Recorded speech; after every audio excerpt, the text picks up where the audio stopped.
What happens when a nation's most promising leader faces the greatest threat to his life and power on the very first day of a new year? The news of an assassination attempt on Ibrahim Traoré, the 35-year-old president of Burkina Faso, sent shockwaves across the globe, making one thing abundantly clear. The battle for Burkina Faso's future has become a life-or-death struggle. On January 1st, 2025, as the world celebrated the start of a new year, Traoré's enemies wasted no time in attempting to end the life of a leader who represents the very essence of resistance against the Western colonial legacy. This is no ordinary coup attempt.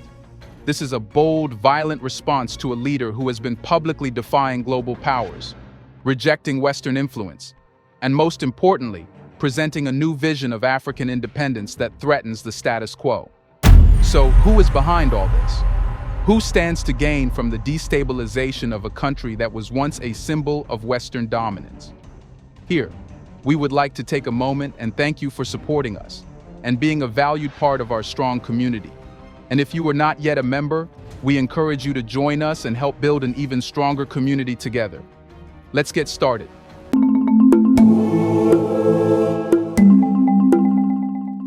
To truly understand the gravity of the assassination attempt, we need to first examine who Ibrahim Traoré is and what he represents. Ibrahim Traoré's rise to power in Burkina Faso in 2022 was nothing short of a political miracle. In a country plagued by poverty, insurgency, and political turmoil, he emerged as a military captain with a vision for change. His ascent wasn't due to riches or political ties, but rather the result of his genuine understanding of the struggles of his people. At the age of 35, he became one of Africa's youngest leaders, and his bold promises of sovereignty and self-reliance resonated deeply with a population exhausted by corruption and foreign control. In the years preceding Traoré's leadership, Burkina Faso had been ravaged by insurgencies, poverty, and a lack of trust in its government. Many viewed the government as a puppet of foreign powers, particularly France, which had maintained a strong presence in Burkina Faso since its colonial days. Traoré came to power with one key message: Burkina Faso must chart its course, free from the shackles of colonialism. His vision was simple yet radical: reclaim the country's resources, restore sovereignty, and remove the influence of foreign powers, particularly France, which had long exploited Burkina Faso's gold mines and other natural resources. Traoré's rise wasn't just about politics, it was about national dignity and pride. And for many, he became a symbol of defiance against a global system that had long kept African nations subjugated. But why does such a leader inspire such strong reactions, both positive and negative? Traoré's actions have challenged the very foundation of France's neo-colonial grip on Africa. His opposition to French business interests, the removal of French military forces, and his insistence on utilizing native languages instead of French in official capacities have made him a pariah in the eyes of many Western powers. Yet, to the people of Burkina Faso, he represents hope, a chance to build a nation that thrives independently and on its terms. There are many things to do. There are challenges awaiting you. Don't focus on your age. Don't just see that ambition may not be as high as you imagine, but you must aim very far. So, is this coup attempt a result of Traoré's audacious actions, or is there a deeper conspiracy involving both foreign powers and domestic factions? Here's a reminder to please like and share the video and subscribe to our channel to watch more videos on Black culture, history, civilization, and identity. Let's continue now. To understand why Traoré has become such a target, we need to look at the forces that may have orchestrated this violent act. On the surface, the most obvious culprit seems to be the opposition within Burkina Faso. Traoré's leadership has not been universally accepted, even among his military. While his rise to power was largely due to his popularity with the people, there are factions within the Burkinabe military that are opposed to his leadership. These factions see his anti-colonial stance as a threat to the established power structures in the country and may be seeking to restore the status quo. But the internal opposition is only part of the story. Traoré's most vocal adversaries are external. France, the former colonial power that continues to hold significant sway in West Africa, has much to lose if Traoré's vision of an independent Burkina Faso comes to fruition. For decades, French companies have controlled vast portions of Burkina Faso's gold industry, extracting immense wealth while leaving the Burkinabe population impoverished.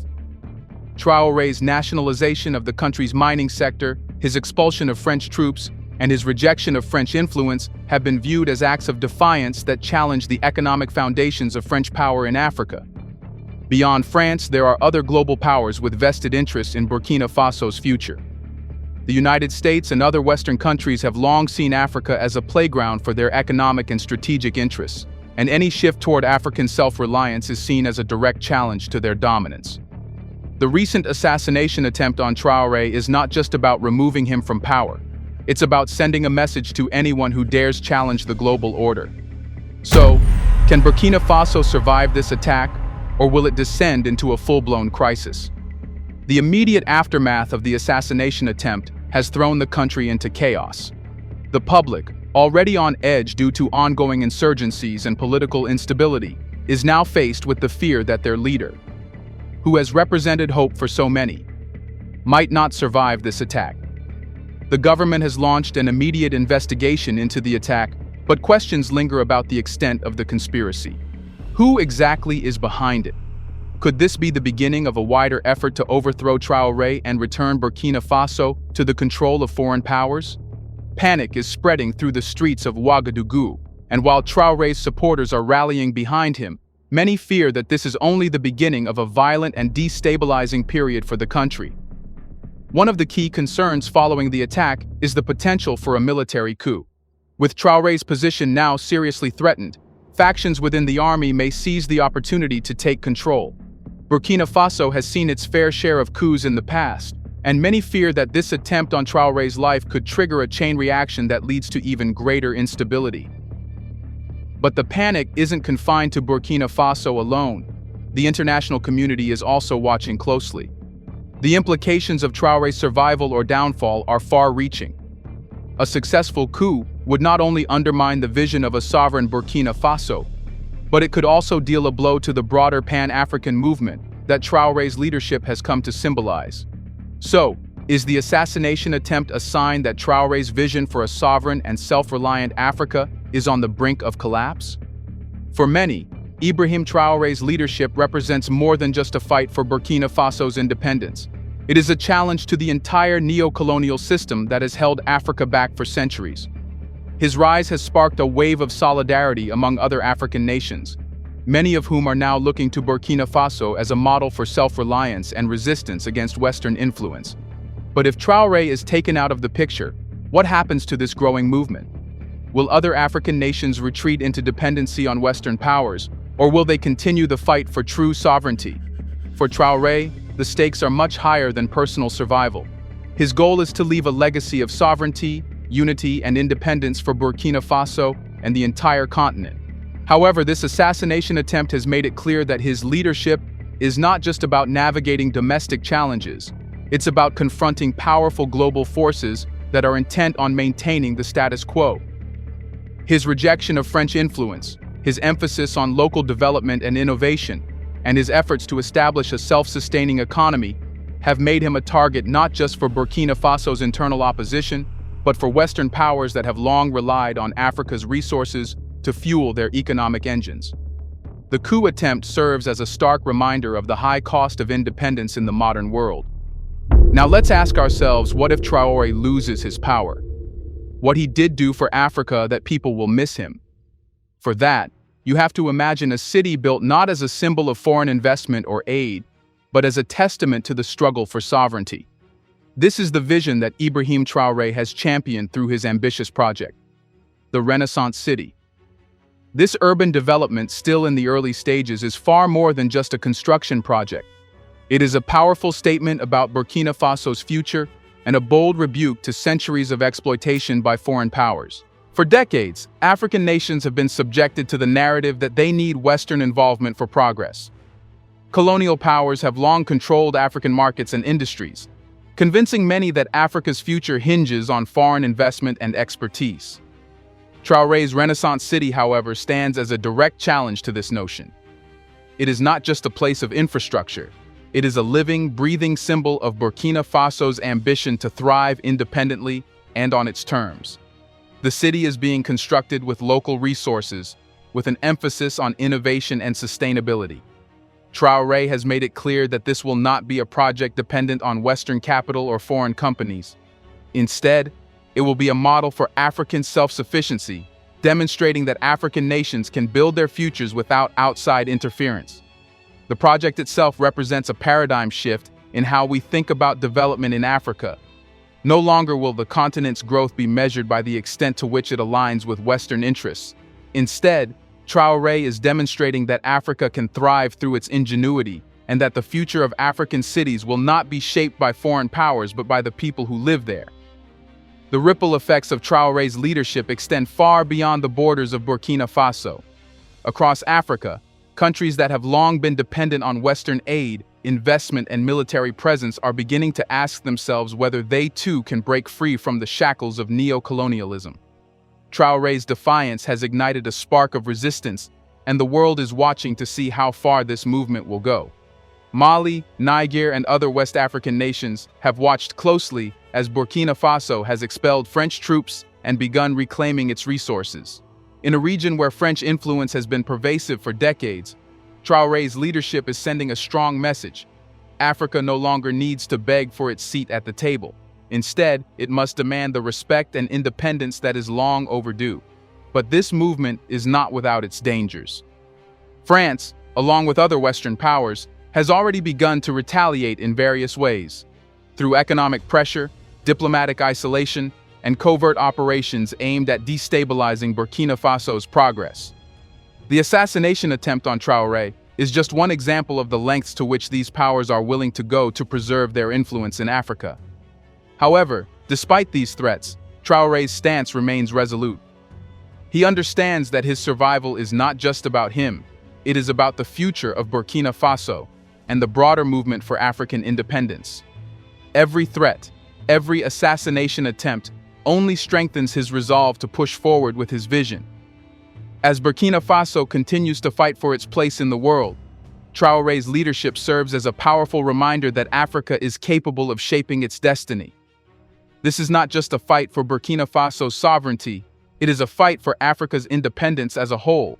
And as Traoré leads the charge, other nations are beginning to see that their path to independence is within reach. One of the key aspects of Ibrahim Traoré's leadership is his commitment to Pan-Africanism. This movement, which seeks unity and solidarity among African nations, has long been a dream for many across the continent. For Traoré, Pan-Africanism is not just a political ideology, it is the foundation of his vision for the future of Africa. In the past, Africa has been divided by borders drawn by colonial powers, with each nation facing its struggles for independence. But Traoré is pushing for a united Africa, one that is free from the influences of Western powers and capable of standing on its own. He believes that the only way for Africa to truly thrive is if African nations work together, sharing resources, knowledge, and power to create a unified continent that can challenge the global order. This vision of a united Africa is gaining traction across the continent. Countries like Mali, Guinea, and Niger, which have also experienced coups or military takeovers, are beginning to look toward Burkina Faso as an example of what could be possible if African nations unite in their pursuit of sovereignty. Traoré's leadership has become a rallying point for those who believe that Africa's future lies in its own hands, not in the hands of former colonial powers. The question remains, can Ibrahim Traoré survive the threats against him, or will he become yet another martyr in the fight for African independence?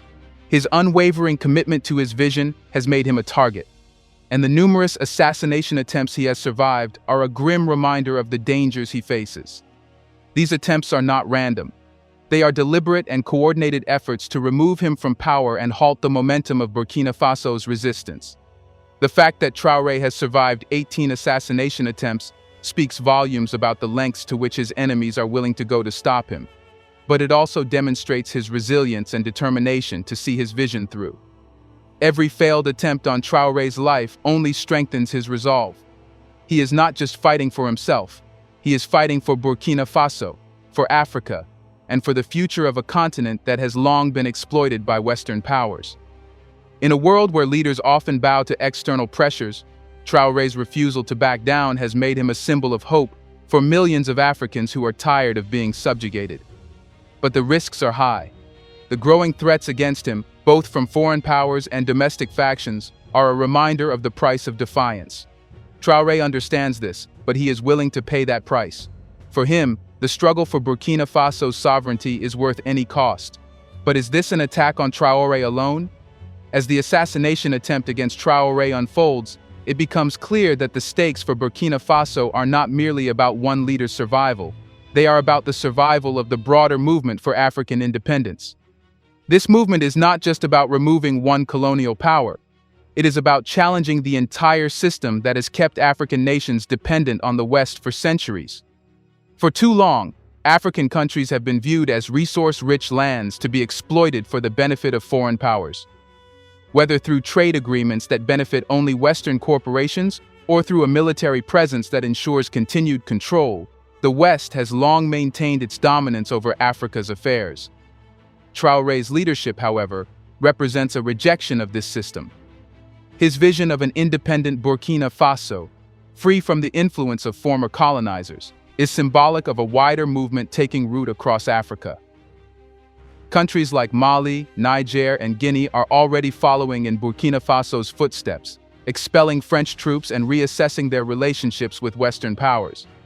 The question is no longer whether African countries can achieve independence. It is how far this movement can spread, and how much resistance it will face from those who benefit from Africa's subjugation. This is where the assassination attempt on Traoré takes on even greater significance. It is not just about one man's life. It is a direct response to the growing Pan-African movement that is challenging the global order. If Traoré is removed from power, it will send a signal that the forces of neo-colonialism are willing to go to any lengths to preserve their dominance. But if he survives, it will send a powerful message to the rest of Africa, that the fight for true independence is real, and that African nations can chart their course, free from external influence. Despite the dangers, one thing is clear. Ibrahim Traoré's leadership represents more than just a fight for Burkina Faso's survival. It is a fight for the future of Africa. His commitment to sovereignty, independence, and self-reliance has made him a beacon of hope for many across the continent. As Burkina Faso struggles to navigate the dangers of foreign intervention and internal opposition, Traoré's legacy is being forged in the fires of resistance. His vision is revolutionary, one that challenges the very foundations of the global economic and political order. For Traoré, the struggle is not just about securing power, it is about creating a new future for Burkina Faso and for Africa as a whole. The Renaissance city, the rejection of French influence, and the emphasis on local development and innovation all point to a future where Africa is no longer dependent on Western powers. However, the road ahead is fraught with danger. The growing threats against his life, both internal and external, are a testament to the resistance he faces. But if there is one thing that has become abundantly clear, it is that Ibrahim Traoré is not just fighting for his survival. He is fighting for Africa's future. Whether or not he survives this latest attempt on his life will determine the course of Burkina Faso's future and the future of the African continent. Do you think Burkina Faso must take revenge? What if they already know who is behind all this? Let us know in the comment section. Who do you think is behind all this? Do you want to watch more videos like this one? If so, subscribe to our channel and press the bell icon next to it. We have decided to bring videos on something nobody talks about: the Black culture, civilization, history, and evidence about how glorious Blacks have been. Thanks for watching, and until the next video, stay tuned.